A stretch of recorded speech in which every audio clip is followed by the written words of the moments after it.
সম্প্রতি ঘটে যাওয়া উত্তাল ছাত্র যুব জামাত আন্দোলনের ফলে বাংলাদেশের প্রধানমন্ত্রী শেখ হাসিনা ক্ষমতাচ্যুত হয়ে ভারতে এসে আশ্রয় নিয়েছেন। বর্তমানে তিনি ভারত সরকারের কঠোর পর্যবেক্ষণে রয়েছেন। যদিও পৃথিবীর বিভিন্ন দেশে চলে যাওয়ার চেষ্টা করছেন বলে সংবাদ রয়েছে, কিন্তু তা সত্ত্বেও তিনি অন্যান্য দেশে যাবেন কিনা তা নিয়েও যথেষ্ট সন্দেহ রয়েছে। সহজ রাজনৈতিক দৃষ্টিতে দেখলে একটা বিষয় স্পষ্ট যে তিনি ভারতবাসী যতক্ষণে নিশ্চিন্ত অনুভব করছেন, পৃথিবীর অন্যান্য দেশে বিশেষত ব্রিটেন, আমেরিকা কিংবা ইউরোপের অন্যান্য দেশে ততক্ষণে নিরাপদ বোধ করবেন না। কারণ ভারতবর্ষের ইতিহাসের সঙ্গে, কৃষ্টির সঙ্গে, সংস্কৃতির সঙ্গে শেখ হাসিনার এবং হাসিনার পরিবার এবং রাষ্ট্রের যথেষ্ট তালমিল রয়েছে, যার জন্য শেখ হাসিনা ভারত সরকারের তত্ত্বাবধানে ভারতেই অবস্থান করছেন। ভারতের প্রধানমন্ত্রী নরেন্দ্র মোদীর ইচ্ছা অনুসারেই শেখ হাসিনা ভারতে অবস্থান করছেন। তবে তিনি কি দিল্লিতে আছেন নাকি সুরক্ষিত অন্য কোনো সেনা ক্যান্টনমেন্টে আছেন তা এখনও স্পষ্ট নয়। এই বিষয়ে ভারত সরকারের তরফ থেকে কোনো ধরনের বিবৃতি জারি করা হয় না এবং বিষয়টা সম্পূর্ণভাবে গোপন রেখে চলছে ভারত সরকার। শুধু বাংলাদেশের নাগরিকরা এই বিষয়টা খুব ভালোভাবে নিচ্ছেন না এবং তারা অভিযোগ করছেন যে ভারত সরকার রাষ্ট্রীয় অতিথি করে রেখেছে শেখ হাসিনাকে। ইতিমধ্যেই বাংলাদেশে শেখ হাসিনাকে প্রত্যাবর্তনের জন্য ব্যাপক আন্দোলন গড়ে উঠছে। বাংলাদেশের হাতে ফিরিয়ে দেওয়ার দাবি জানানো হচ্ছে বিভিন্ন রাজনৈতিক দলের তরফ থেকে।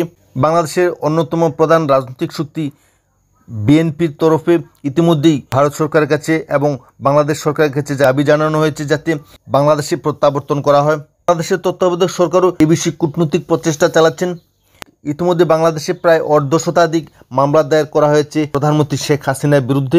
বাংলাদেশ সরকার কিংবা বিএনপির তরফ থেকে শেখ হাসিনাকে বাংলাদেশে ফেরত পাঠানোর দাবি জানালেও বাংলাদেশ সরকারের সেই দাবি কি ভারত সরকার মেনে নেবে? ভারত সরকারের তরফ থেকে এখনও বাংলাদেশ সরকারের দাবির সমর্থনে কোনো ধরনের বিবৃতি প্রকাশ করা হয়নি কিংবা কোনো ধরনের বক্তব্য সামনে আসেনি। বাংলাদেশ সরকার ইতিমধ্যেই শেখ হাসিনা কূটনৈতিক ভিসা বাতিল করে দিয়েছে, যার ফলে তিনি ভারত ছেড়ে অন্য কোনো দেশে যেতে পারবেন না। এই পরিস্থিতিতে যথেষ্ট কূটনৈতিক চাপে রয়েছেন শেখ হাসিনা। এত কূটনৈতিক চাপ, রাজনৈতিক চাপ সত্ত্বেও শেখ হাসিনাকে কি বাংলাদেশ সরকারের হাতে তুলে দেবে? এই নিয়ে উভয় দেশের মধ্যে তীব্র চাপের রাজনীতি শুরু হয়ে গেছে ইতিমধ্যেই। ভারত সরকার এবং ভারতের শাসক দল বিজেপি দলের তরফ থেকে যে ধরনের রাজনৈতিক ইঙ্গিত পাওয়া যাচ্ছে, প্রশাসনিক ইঙ্গিত পাওয়া যাচ্ছে, তাতে একটা বিষয় স্পষ্ট যে বাংলাদেশের যেহেতু শেখ হাসিনার জীবন ঝুঁকিপূর্ণ এবং বিভিন্ন ধরনের মিথ্যা মামলায় হাসিনাকে ফাঁসানোর চেষ্টা চলছে বলে ভারত সরকার এবং ভারতের শাসক দল অনুভব করে, তাই কোনোভাবেই শেখ হাসিনাকে বাংলাদেশে ফেরত পাঠাবে না। এই বিষয়টা ইতিমধ্যেই ওপেন সিক্রেট হয়ে গিয়েছে। সম্প্রতি ভারত সরকারের এক বিশ্বস্ত সূত্রে জানা গিয়েছে যে ভারতের পররাষ্ট্র দপ্তর এই বিষয়ে কূটনৈতিক যুদ্ধ চালানোর জন্য ইতিমধ্যে প্রস্তুতি শুরু করে দিয়েছে। রাষ্ট্রসংঘ সহ সর্বত্রই যাতে বাংলাদেশকে কোণঠাসা করা যায় তার জন্য ইতিমধ্যেই পররাষ্ট্রমন্ত্রী জয়শঙ্কর যথেষ্ট তৎপরতা শুরু করে দিয়েছেন। অজিত ডোভাল ইতিমধ্যেই ময়দানে নেমে পড়েছেন বলে জানা গিয়েছে। শেখ হাসিনাকে সম্পূর্ণভাবে নিরাপত্তা দিয়ে এদেশে অর্থাৎ ভারতবর্ষে রাখার যে প্রস্তুতি ভারত সরকার শুরু করে দিয়েছে, তাতে বাংলাদেশে ব্যাপক ভারত বিরোধী বিক্ষোভ সৃষ্টি হবে বলে মনে করছেন রাজনৈতিক বিশেষজ্ঞরা। তবে ভারত সরকার বাংলাদেশের এই সমস্ত রাজনৈতিক উত্তাপ কিংবা প্রশাসনিক চাপকে কোনোভাবেই পরোয়া করবে না, এ বিষয়টা জলের মতো পরিষ্কার।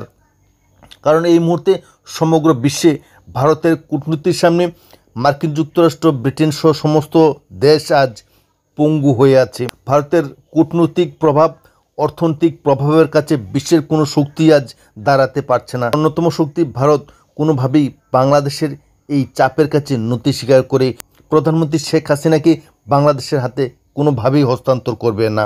বাংলাদেশ সরকার কিংবা বাংলাদেশের রাজনৈতিক দলগুলি যতই চাপের রাজনীতি সৃষ্টি করার চেষ্টা করুক না কেন, সর্বত্রই ব্যর্থতার ছাপ পরিলক্ষিত হবে। কারণ ভারতের প্রধানমন্ত্রী নরেন্দ্র মোদী, যাকে বিশ্ব আজ বিশ্বগুরু হিসেবে অভিহিত করে থাকে, সেই বিশ্বগুরুর সামনে বাংলাদেশের তত্ত্বাবধায়ক সরকার কোনোভাবেই পাত্তা পাবেন বলে মনে হয় না।